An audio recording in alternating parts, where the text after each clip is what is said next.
You know, people say evolution is not a bad philosophy, but at the same time, it was Hitler's religion during the Third Reich in Germany. Hi, my name is Eric. In this next seminar, Dr. Hovind exposes some of the terrible things that have been done in the name of evolution. Because dictators throughout time have used the evolutionary ideas to support their brutal tactics.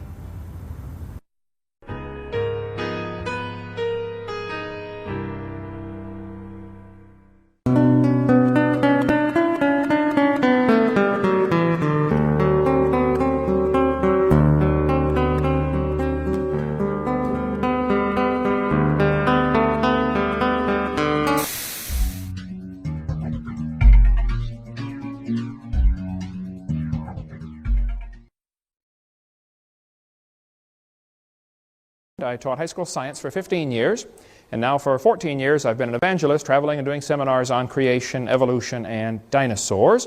And tonight we're going to share with you some of the dangers of this evolution theory. I don't leave my gorgeous wife and travel every week of the year because I like being gone. Folks, evolution is not just a dumb idea, it's a very dangerous philosophy. I've only got 3 things I want to cover, but it's probably going to take several nights to do that. First of all, I want to tell you what on earth is happening. And secondly, why is the evolution theory dangerous? And what do you do about it? Pretty simple. Okay, what is happening? Tonight as I speak, our president is announcing we're about to go blow up Iraq, I believe, right? The world seems to be coming unglued at the seams. There are wars and rumors of wars every place we look. Why on earth would Joseph Stalin order the execution of 14,700 Polish prisoner of war officers? I thought there was a Geneva Convention. Why do you order the execution of prisoners of war? Why did Hitler order the execution of nearly 6 million Jews, plus others? Why did Pol Pot, the leader of the Cambodian Khmer Rouge, order the execution of 1/3 to 1/2 of his entire population, his own people? He killed them.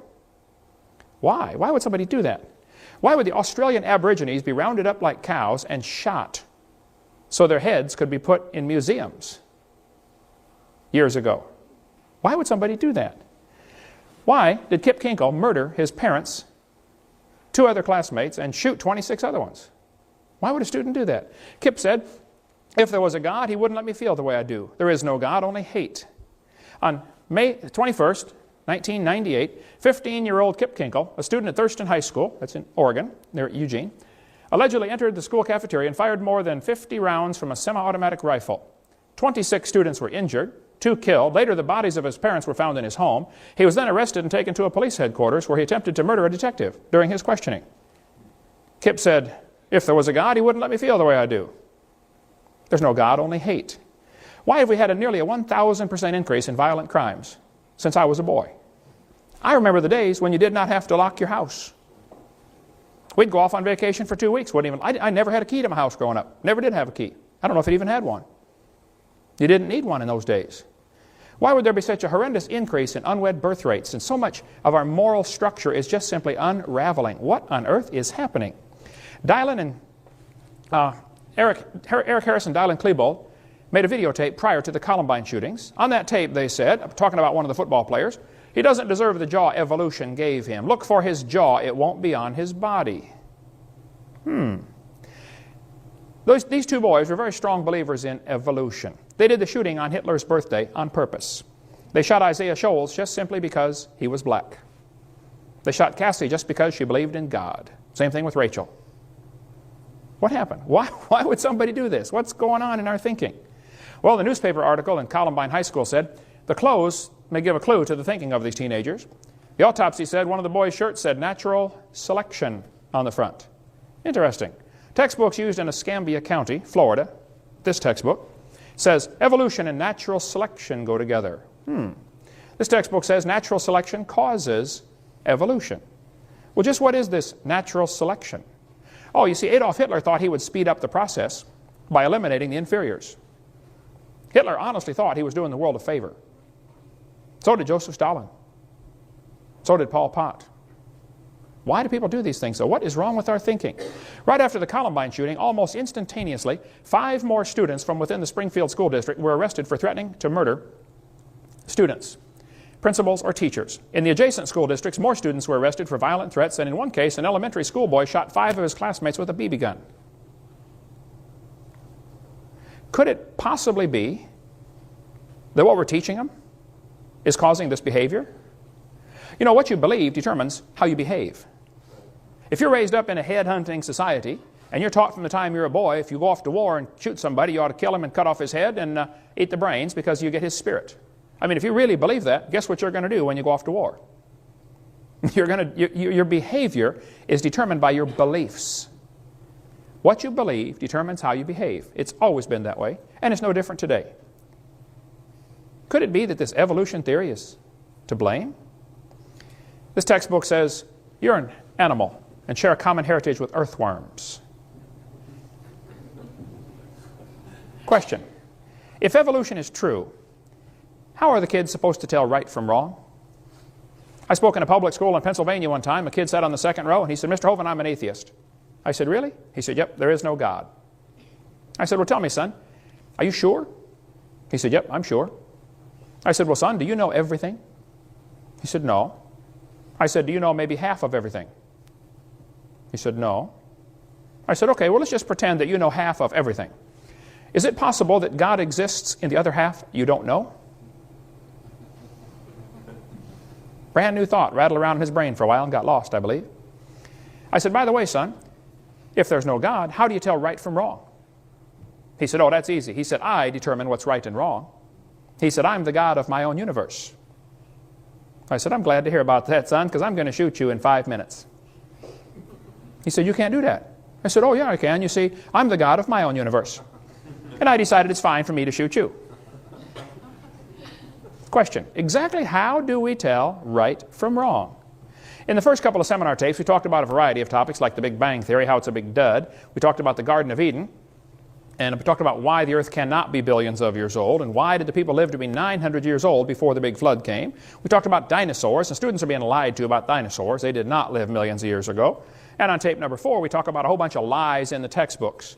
Now here we're going to talk about what's happened in the last 150 years since evolution became a popular theory. What on earth is happening? And what you can do about it. We'll get to that eventually. We're going to review some of what we covered on tape number 4, some of the lies in the textbooks, and then go on into how it carries into some practical steps we can take. What do you do about it? We covered in the last sessions how that James Hutton wrote a book in 1795, and he said the earth is millions of years old. Now during the late 1700s, most folks believed the Bible, and most folks thought the earth was about 6,000 years old, because if you add up the dates in the Bible, you're going to get about 6,000, 4,000 BC, not millions. So James Hutton came along and caused people to doubt the earth was 6,000 years old. Then his book had a very strong influence on a lawyer from Scotland named Charles Lyell. Charles Lyell wrote a book in 1830. And in his book, he developed what we call today the geologic column. Cenozoic, Mesozoic, Paleozoic, and maybe you saw the movie Jurassic Park, named after the Jurassic layer. This whole thing was made up by Charles Lyell in 1830. And the geologic column does not exist any place in the world, except in the textbooks. It's pure imagination. It doesn't exist. But all of evolution theory is based on that dumb geologic column, made up in 1830.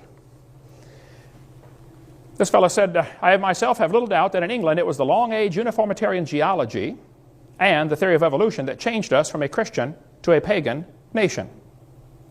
He's right about that. And England is a pagan nation.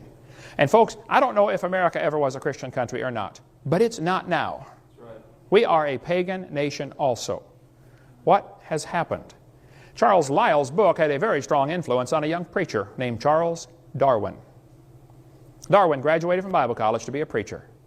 In 1859, after 22 years of writing, Darwin finally published his book, The Origin of Species. We'll get into more of that later, the real title to the book. Darwin's philosophy was strongly influenced by people like Charles Lyell, people like Thomas Malthus. Malthus had written a book that said, there are more babies born than can possibly survive. So it's best if the weakest die off. That greatly influenced people like Charles Dickens when he wrote the Christmas Carol. Remember the scene in there where Scrooge said, well, if he's going to die, let him die then, and decrease the surplus population. Remember that line in there? I don't think you can understand the Christmas Carol, the history behind that, until you understand how evolution ties in. James Hutton's book made people doubt the earth was 6,000 years old. Along came Charlie Lyell, and people began to doubt the flood. Because instead of the flood making all those layers, they said, oh, maybe each layer is a different age. And then along came Charles Darwin, and people began to doubt the Creator. And so by the mid-1800s, the Western world, at least, was left in a bad situation. They said, well, if there's no God, who's in charge? Well, it must be us. This led directly to the rise of humanism. Humanism is the teaching that there is no God, so we must be God. We make the rules. We decide what's right and wrong. For the next 50 years, after Darwin's book came out, many isms arose in the world: Marxism, Nazism, communism. These things, communism would have been just a footnote in a history book if it hadn't been for evolution coming along at the right time. We never would have heard of communism, most of us wouldn't, if it hadn't been for Charles Darwin coming along and giving justification to that dumb idea of communism. Hoyle said, I'm haunted by a conviction that the nihilistic philosophy, which so-called educated opinion chose to adopt following the publication of The Origin of Species, committed mankind to a course of automatic self-destruction. A doomsday was then set ticking. I agree, Fred. Once you start believing there's no God and we're in charge, then we're in trouble. Right. There was a Russian atheist astronomer came to America one time, and he spoke at one of the universities, and he said, now folks, either there is a God or there isn't. I thought, boy, this guy's brilliant. But then he said, both possibilities are frightening. I thought, wow, that is brilliant. You see, if there is a God, we better find out who He is and find out what He wants and do what He says. Amen. If there is no God, we're in trouble. Because we're hurtling through space at 66,000 miles an hour and nobody's in charge. Pretty scary thought. Charles Darwin said, often, a cold shudder has run through me as I have asked myself whether I may have devoted myself to a fantasy. Well, Charlie, you did devote yourself to a fantasy. If you believe you came from a rock 4.6 billion years ago, you need help. You were designed for a purpose. Now, what is it? There are 4 great questions that every single religion in the world tries to answer. Even atheism, which is a religion, you have to believe there is no God. There's no way to know that. The 4 great questions every religion tries to answer: who am I? Where did I come from? Why am I here? And where am I going when I die? The way you answer these questions depends upon how you view the world. There are basically only 2 ways to look at this world. One view says, there's incredible design, there must be a designer. That's the creationist worldview. Other people look at the world and say, nobody made it. It just made itself. They don't believe God created the heaven and the earth. They think a big bang made this world from nothing. That's called the humanist worldview. It just made itself. The first plank in the Humanist Manifesto in 1933 was, the universe is self-created, self-existing, and not created. That's the first thing they have to agree to be a humanist. There's now been Humanist Manifesto 2 in 1973 and Humanist Manifesto 3 in the year 2000.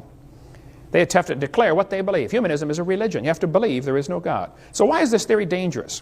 Evolution, I am convinced after studying this now for 30-some years, evolution is absolutely the foundation for communism, Marxism, Nazism, socialism, racism. We'll get into some more of that in a minute.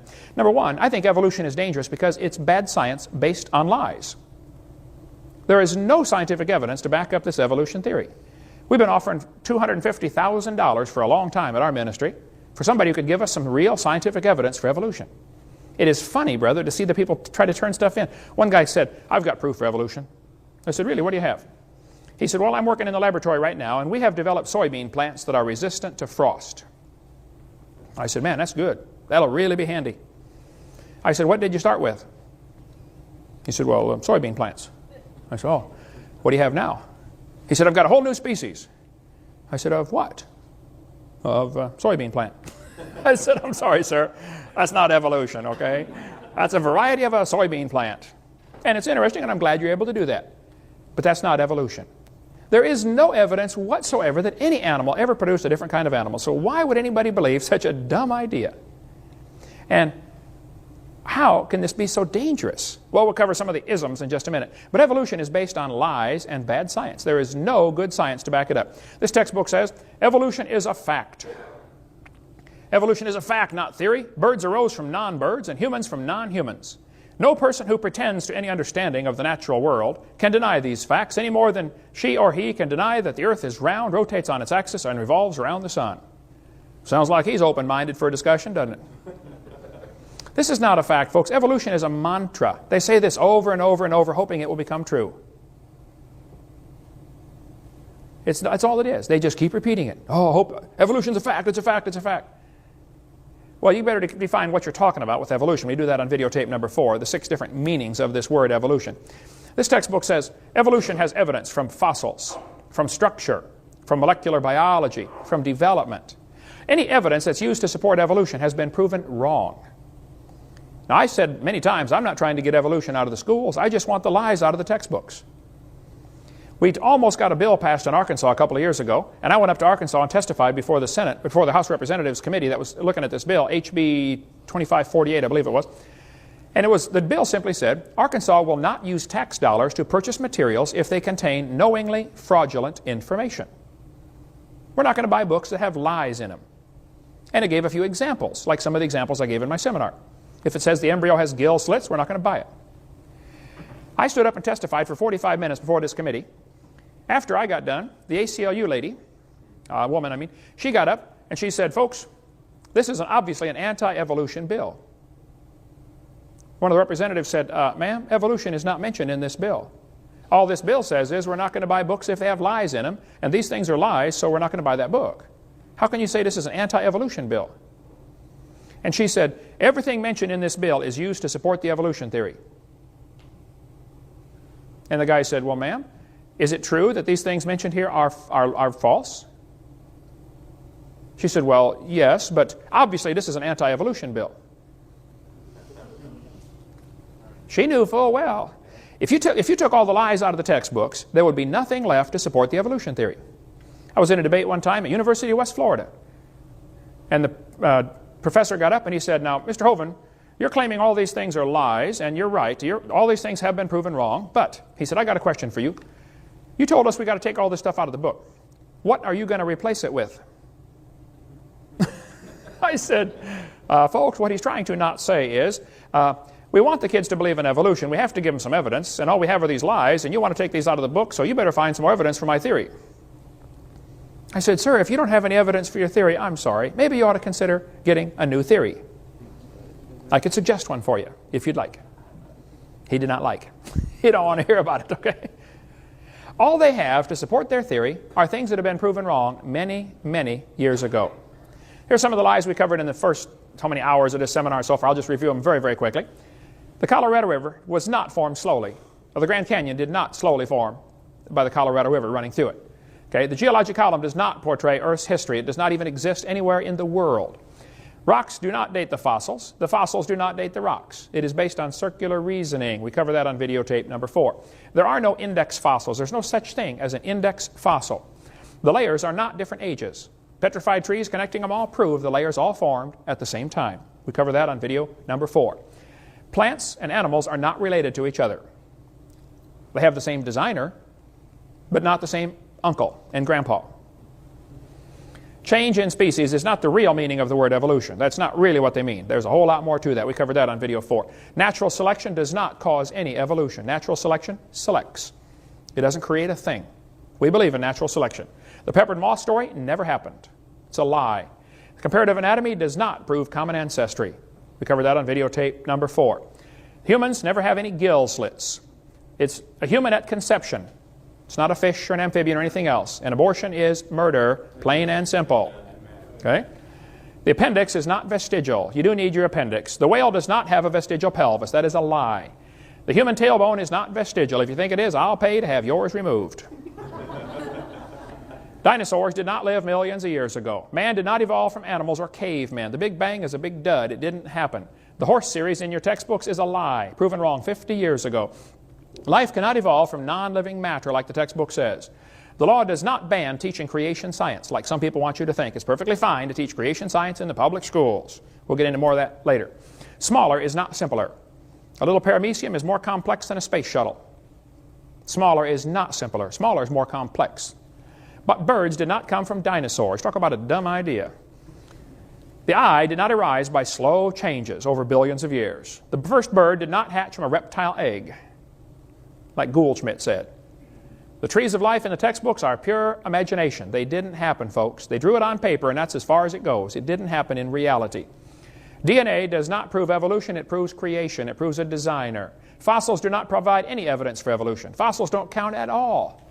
You find a bone in the dirt, you can't prove that bone had any kids, let alone kids that lived, and certainly not kids that were different than the grandparents. Fossils simply are a dead-end street. They don't count for evolution. The Earth is not billions of years old, and the Earth was never a hot molten mass. The Pangea theory that's taught in your books never existed. They say, all the continents used to fit together. I get that all the time. Oh, do you think all the continents used to fit together? Used to touch each other? I said, well, they still are. Just the low places are full of water. I mean, the continents are still connected, you know. What do you mean, did they? Hello? They still are. Animals and plants are designed, not adapted to their environments. There are no simple living organisms. Life did not arise 3.5 billion years ago like the textbook says. The sun did not form before the earth like the textbook says. Scientists have not made life in the laboratory. Snakes do not have vestigial legs. The earth never had an oxygen-free atmosphere like the textbook says. No animal is related to any other kind of animal. DNA is more than just chemicals. It carries information. Mutations do not improve the species. Similar bone structure does not prove a common ancestor. It proves a common designer. Amino acids do not prove relationships. Humans are not related to chimps. Darwin did not prove evolution. Textbooks do not teach kids to think critically. They teach them to not think at all. Arranging animals on paper does not prove a thing. Archaeopteryx is not part reptile. It's 100% bird. Feathers did not evolve from scales. It's not just the religious fundamentalists who disbelieve in evolution. Most folks disbelieve in evolution. Evolution is not a light which illuminates all facts. There is no evidence for the magnetic reversals at the ocean floor. The Constitution does not discuss separation of church and state. Does not discuss that. The Supreme Court did not ban creation. Let's give a little bit of the history of what really happened. In the 1800s, almost all the textbooks were thoroughly packed with information about creation, Christianity, godly teaching. Kids memorized Bible verses. I remember in public school in Illinois growing up, we memorized Bible verses and said prayer every morning. Didn't hurt the kids a bit. Helped them quite a bit. Back then, kids got in trouble for their own spit wads. Today, it's for bringing guns and shooting people. It's a different world, and some of you older folks know what I'm talking about. It has changed radically. In 1925, Tennessee passed a law that said you cannot teach creation, you cannot teach evolution. It actually banned the teaching of evolution in the public schools. It's called the Butler Act. The ACLU, which is the American Communist Lawyers Union, decided they wanted to test this law. So they ran an ad in the paper, said, we're looking for a teacher willing to claim that he taught evolution so we can have a trial to try to get this law overthrown. A guy named John T. Scopes volunteered. He said, I don't know if I taught evolution or not, but I did sub for a biology class one day, and I think all we had was a study hall, but if you want me to go testify that I taught evolution, I'll do it. So John Scopes went on the trial, lasted 10 days in the hot July, Tennessee summer. After 10 days, John Scopes was found guilty of breaking the law. The law said, you can't teach evolution. He claimed he did, so he's found guilty. He admitted he did. He was fined $100. Case was over. Later, the fine was overturned on a technicality, but the judgment was not overturned. The evolutionists lost the Scopes monkey trial. If you want to read the entire story about what really happened, you can see it right here in this book, The Scopes monkey trial, the world's most famous court trial. And by the way, if there's a movie circulating around your school called Inherit the Wind, you better be real careful about that. That's a dangerous movie. That does everything they can. It twists everything about the trial to make the Christians look dumb. You want to read word for word every word that was spoken there? Here it is right here, the court transcript verbatim. You can get it from Bryan College in Dayton, Tennessee.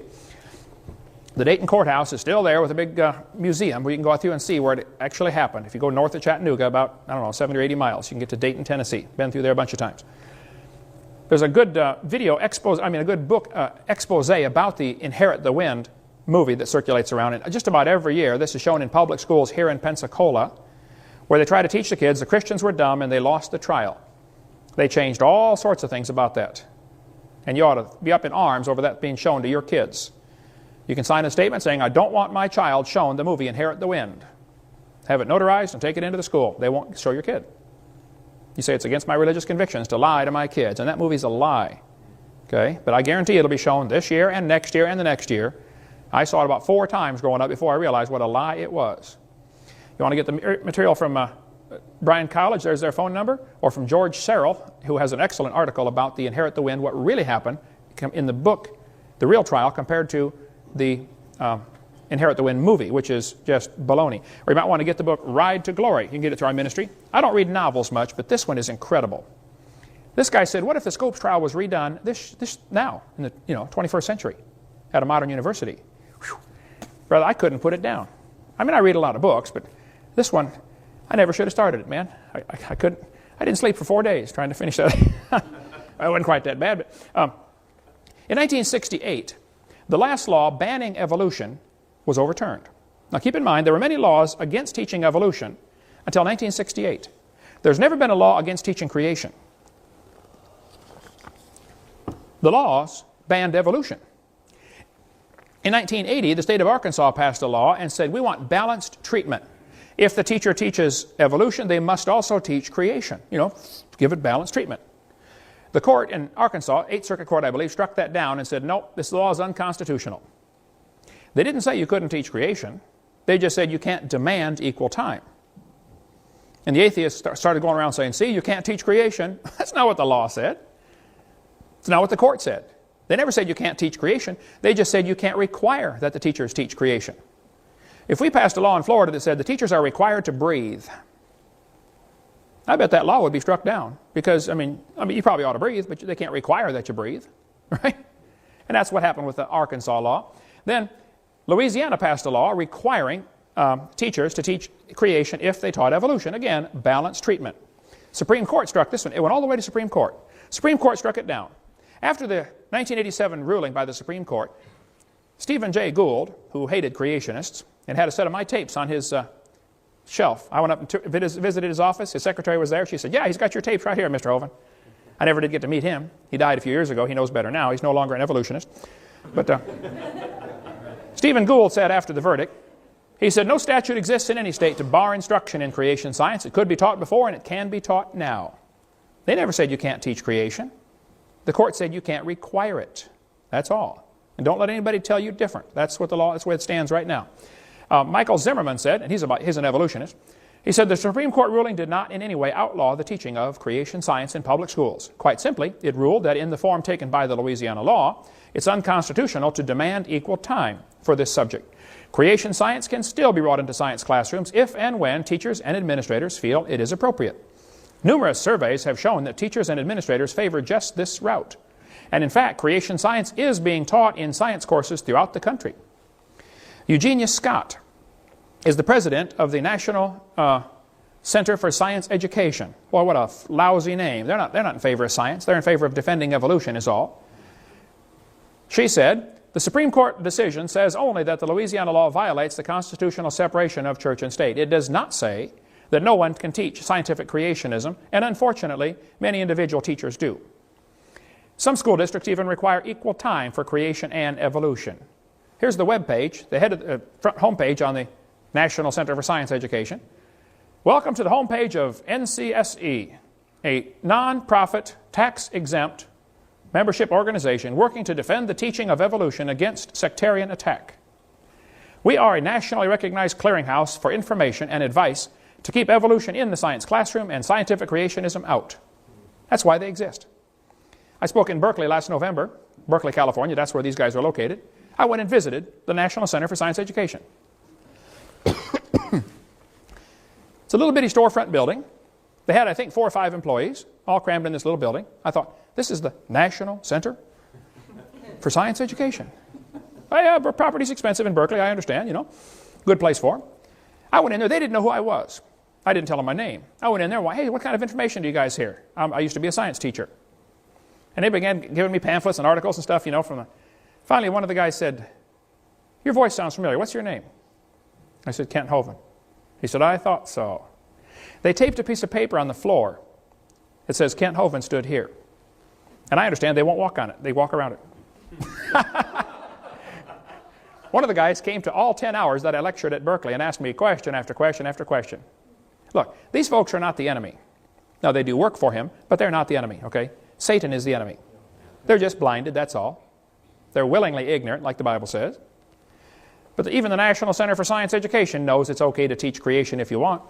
William Provine said, teachers and school boards in public schools are already free under the Constitution of the United States to teach about supernatural origins if they wish in their science classes.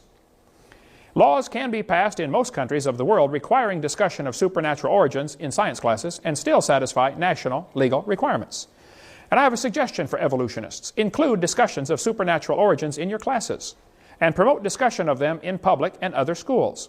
Come off your high horse about having only evolution taught in science classes.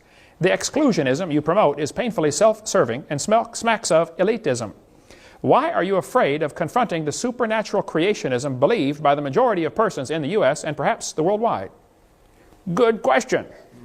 Why are they so afraid of this topic? I speak in public schools all the time. I'm telling you, some schools, though I can't get into, they are just absolutely afraid of having a creationist come in. There's no reason to fear. The fact is, most folks don't believe in evolution anyway. The fact is, there's no law saying you can't teach creation. Just go ahead. You don't know. It is against the law for the public school teacher to use tax dollars to try to convert the kids to be a Buddhist or Catholic or Baptist or something else. That is against the law. But it's not against the law to discuss creation. Provine said, shouldn't students be encouraged to express their beliefs about origins in a class discussing origins? If you're discussing origins, then let's discuss origins. But see, in the mind of the evolutionist, your answer must be naturalistic. Suppose I said, I want you to explain how computers came to be, but you cannot use man as your answer. I want a naturalistic explanation of how computers came to be. Well, you're dead in the water right up front because of the definitions I gave. And the evolutionist says we have to explain how the world got here, but we can't use supernatural as an explanation. Well, duh. And what we got here is like two computers arguing with each other. Does man exist? They can't see him. They can't touch him. They can't feel him. But he does exist. See, it's obvious the creator would be outside of the creation.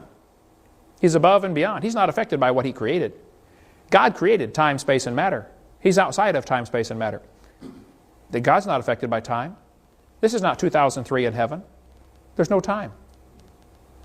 And after we get to heaven, one of the first things you're going to do is flip your watch off and fling it over the side. You won't need that. There's no time there. We sing all these songs, you know, when we've been there 10,000 years. That's baloney. It's a good song, I like it, but we're not going to be there 10,000 years. We're just going to be there. Now, my brain can't handle that thought, but, you know, I can think about thinking about it. This public school teacher said, I'm a public school teacher, Mr. Hovind. I went to a conference today, and we were all given a new science textbook to use in the conference. It's called Sciences by Triffel and Hazen and John Wiley and Sons. On page 611, it said this: to what extent do you think that parents should have the right to decide which scientific theories and ideas are presented in schools? To what extent do you think parents ought to have the right to demand that opposing religious views be taught as well? Should the views of creationism, which are primarily based on one particular type of Christianity, be given special consideration? It's getting more difficult to say the truth all the time. The teachers now are being trained in sessions to how to handle creationists. I know this.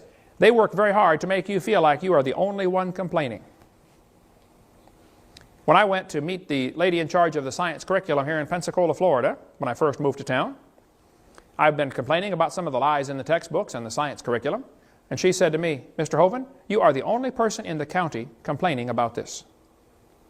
I thought, there's what, 128 Baptist churches in this town, plus all the other flavors? I mean, what's everybody doing? Aren't we supposed to be the salt of the earth? Man, salt irritates. Go irritate somebody. That's our job. Teachers can teach creation science in the classroom if they want. There's never been a law against it. Not only can you teach creation science in the public schools, you can teach it right out of the Bible. There's no law against reading your Bible in public school or bringing your Bible to public school. Or you can teach or devote a class to religion, and you can have the textbook be the Bible. We know the effects what happened in '63 when the Bible was taken out and evolution was put in the schools, but we got deceived by the ACLU. In 1963, the Supreme Court banned the use of the Bible to get kids saved, which is not good, obviously, but it's a lot better than what the ACLU led us to believe. They did not throw the Bible out. We have thrown the Bible out because we have allowed ourselves to be deceived by the ACLU. You might want to get the website BibleInSchools.net and get the information by Elizabeth Rittenauer. She helps people start Bible classes in their public school. Preacher, how'd you like to go every day and teach a Bible class to the public school kids at Tate or at Scambia High? Wouldn't it be awesome? You can do it. She knows how to cut through all the red tape and get it done. ACLU. Well, we could talk a long time about that. Call BibleInSchools.net, get a hold of Elizabeth, or get the book from us, Teaching Creation Science in Public Schools. And, you know, it's certainly fine to do that, and many schools do. States can require teachers to discuss evolution. They can do that. They set the state standards. The state school board or the legislature will rule and say, this is what we want the kids to know by 3rd grade or by 5th grade or by 7th grade. They have state standards. And they sometimes include evolution. The kid must know about evolution by 8th grade. Now the problem is, the atheists are really good at packing that committee. That way you only have to have 5 or 6 atheists in the whole state, and you can control what all the kids are learning. And then the Christians wait till the books are chosen to meet the standards and get in the classroom, and then we complain about the books in the classroom. You're about 3 years too late. State standards are going to be selected for Florida textbooks in the next 2 months. This is the time. It'll affect the books that they buy in '94, September '94. Now is the time to do something. The states cannot require them to discuss creation. It's already been tried many times. And I've seen so many people waste enormous time and money on an effort trying to force creation into the schools. I'm telling you, you're wasting your time. It's not going to happen. And the atheists love it when a campaign gets started and say, we're going to make the schools teach creation. They love that. They just let you spend all your money and waste all your time and then defeat you in the last 5 seconds. You're not going to go anywhere. The teachers may discuss creation if they like in their class. They've always been allowed to do that. You might want to get a hold of the website textbookreviews.org. Mel Gabler. They've for 40-some years have been doing research on public school textbooks and what's being taught.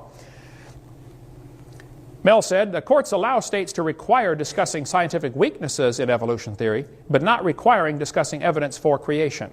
You can't make the teacher talk about creation, but you can require them to talk about the weaknesses in the evolution theory. That's a start.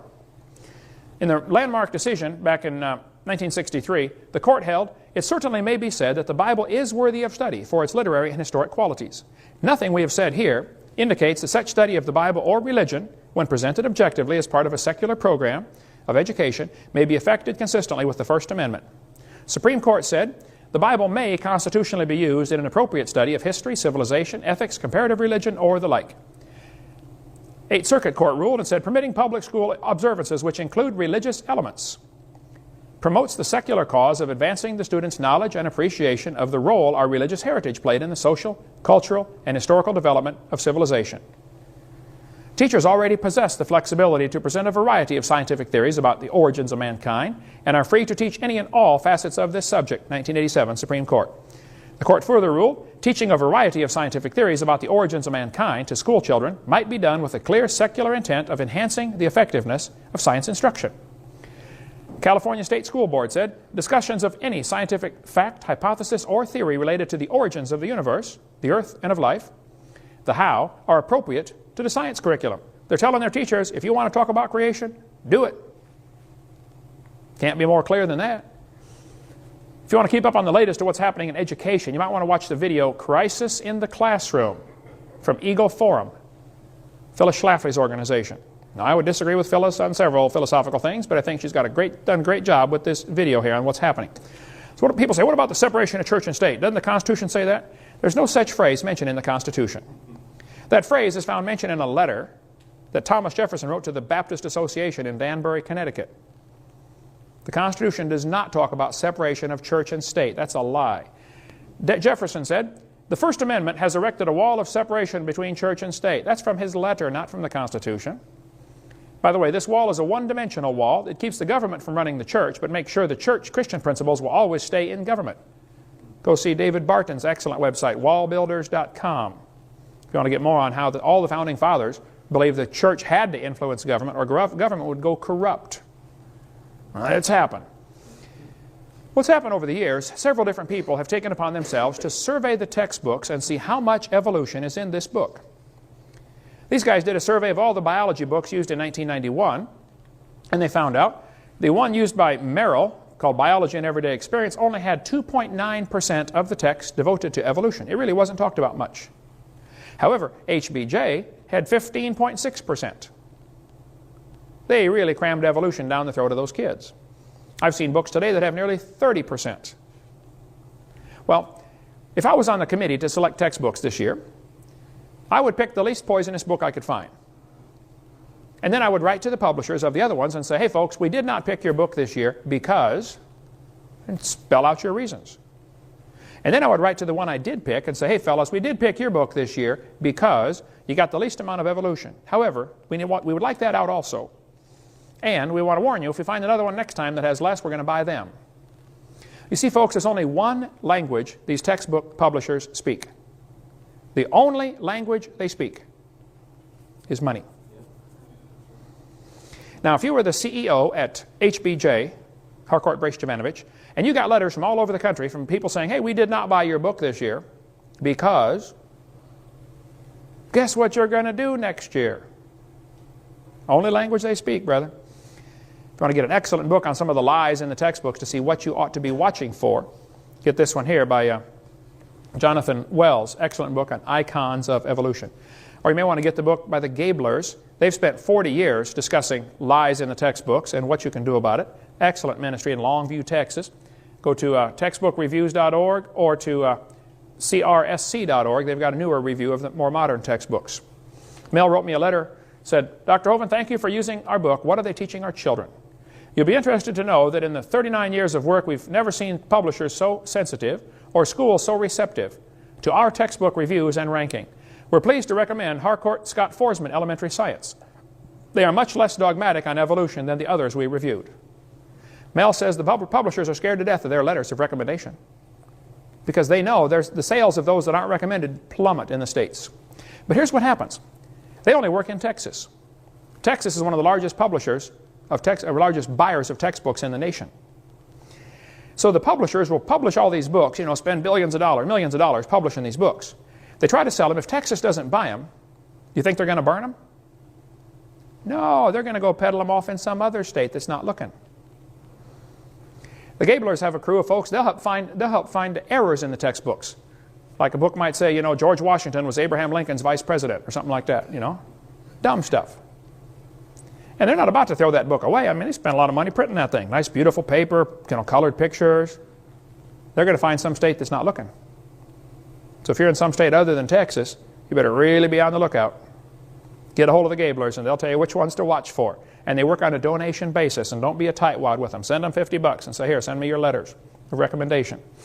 Adolf Hitler said, let me control the textbooks, I'll control the state. What's in these books anyway? And what can I do to fix this problem?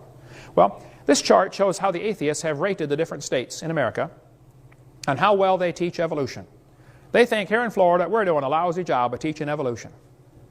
Yay. They think the folks in Minnesota, where I was yesterday morning, are doing a wonderful job teaching evolution. You ought to be ashamed of yourself in Minnesota. Get that junk out of your textbooks, okay? You can get creation materials and put them in your library. Bert Wagner up in Iowa, knows how to cut through all the red tape and get this done. Get a hold of Bert and say, well, how do I get public schools to accept creation books? One guy wrote me a letter and said, Dr. Hovind, your video series was bought for our local high school, Waverly High, in Ohio.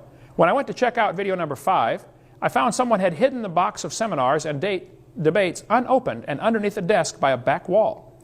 I was told by the librarian that she was told not to put them out for the students to find. My 18-year-old daughter witnessed this. We were very upset, but I was told it was proof that the enemy was trying to void and hide the truth. My daughter has since graduated and don't know if those tapes are available to students or not.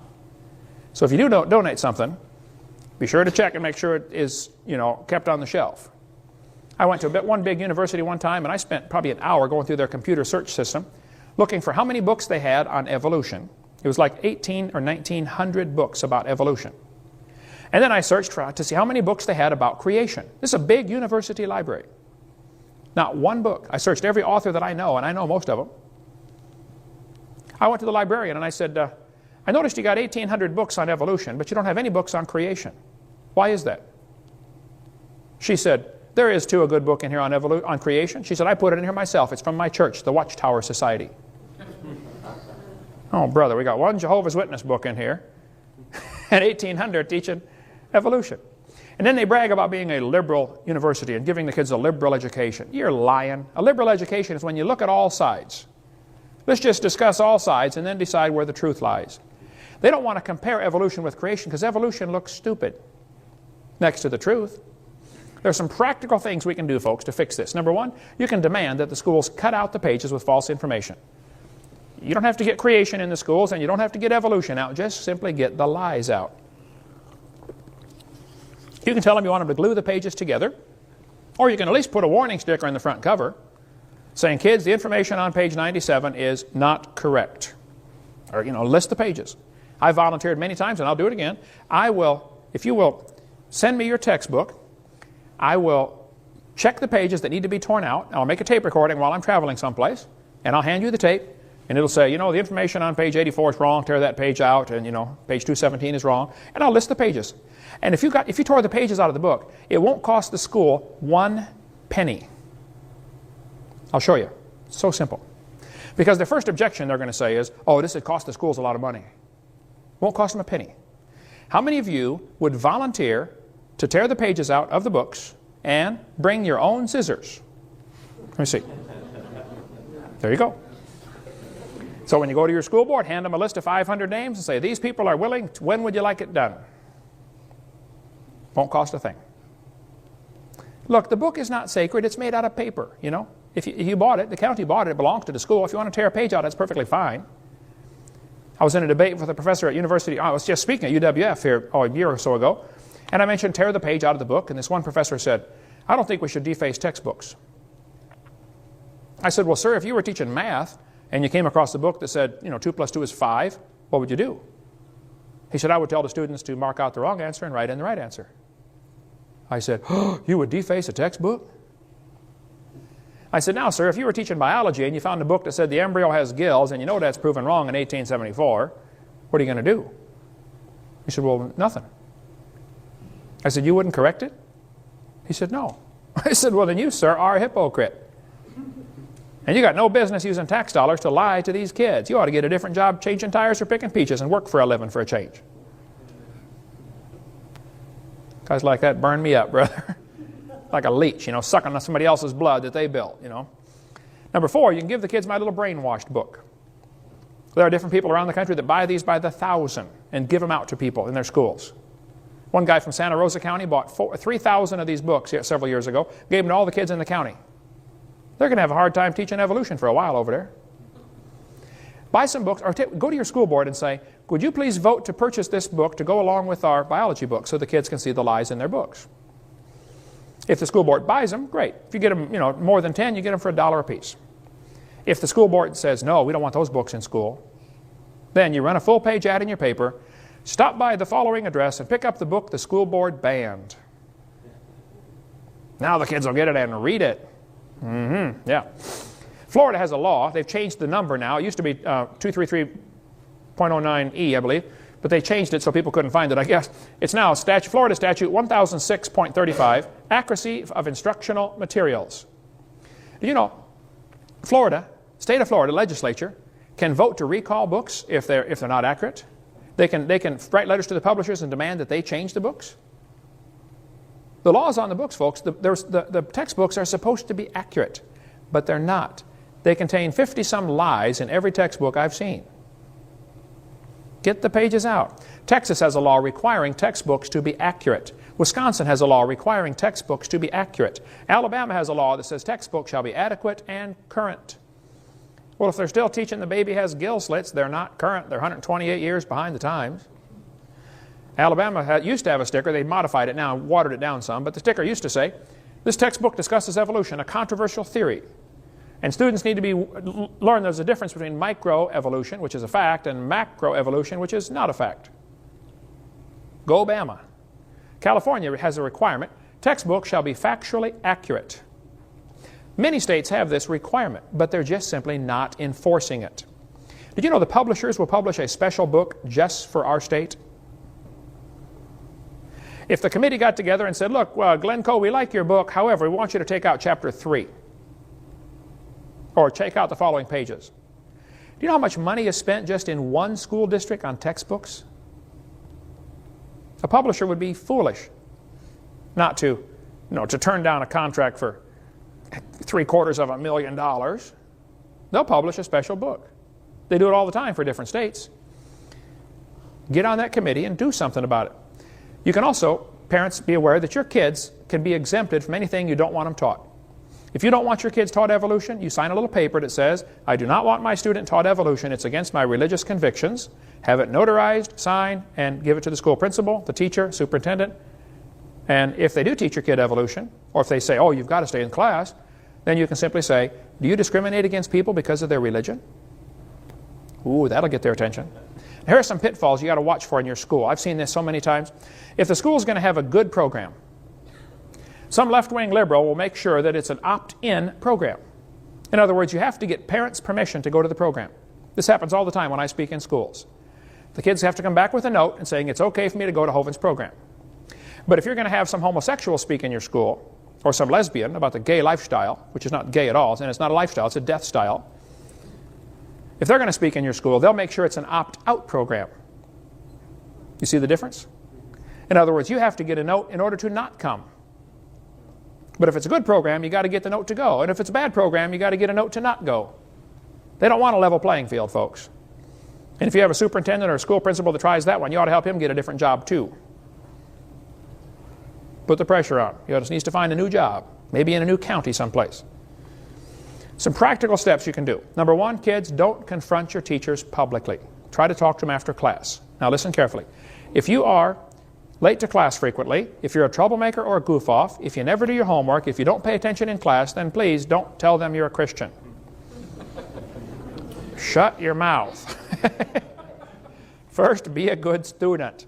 Now, if a question comes up on the test that says, how old is the Earth? And you know the answer they want, you can simply write on the test, the textbook says 4.6 billion. However, this is not correct. Now they know you learned the book, you did your homework, but you don't believe it, you didn't swallow it. That's perfectly fine. Number two, you can ask to be exempt. Now, parents have to do this, the kids can't do it. I am not positive of that statement, but I believe it has to be done by the parents. You have to say, I want my child exempt from anything that's against our religion. Sign a note, give it to the school. Look, if 40 or 50 or 60% of the class was standing out in the hallway, it wouldn't take the teacher long to figure out, we ought to just skip that chapter. I had one guy call me up one day, he said, Brother Hovind, my second grade daughter has watched your videotapes probably 50 times. She can quote them. I don't know why kids watch the same tape over and over and over and over. He said, my second grade daughter's teacher just called me. And she said, sir, every time I talk about something in the class having to do with evolution, your daughter stops me and says, teacher, no, that's not right. And the teacher said, I just want you to know, I'm going to skip evolution for the rest of the time this girl's in my class. Amen. My first thought was, yay, this is great. And then I thought, why are we sending second graders off to war? Why aren't the parents fighting this battle? The second grader ought to be able to go to class and read the book and believe what they're taught. Why are we allowing lies in the textbooks? Why are we allowing liars to teach? Don't lie to the kids. You can contact Joe Baker. He helps folks set up meetings on getting kids in their school fired up on to do something in their local school. Joe had me come speak at his high school in Pennsylvania. They had an auditorium, seats about 1,000 people. They had 1,500 people come. The principal was pulling his hair out, nervous as a cat, thinking the fire marshal's going to come, arrest me and throw me in jail, They turned away like 300 people at the door, said, no, you can't get in. And I spoke for over 2 hours at that public high school in Pennsylvania. Joe Baker arranged the whole thing, and he's been on fire for God ever since. Get a hold of him and say, what can I do in my school? If you're a public school student and you want to do something, Joe can help you get going. Some practical steps. You can give your teachers a video to watch at home. You can pray for them. Teaching is a tough job. My brother's in his 34th year. He said, Kent, it's not fun anymore. I can't wait to quit teaching. I'm sick of this. Teaching public school up in Illinois. My mom retired from teaching public school. You can invite your teachers to a creation seminar.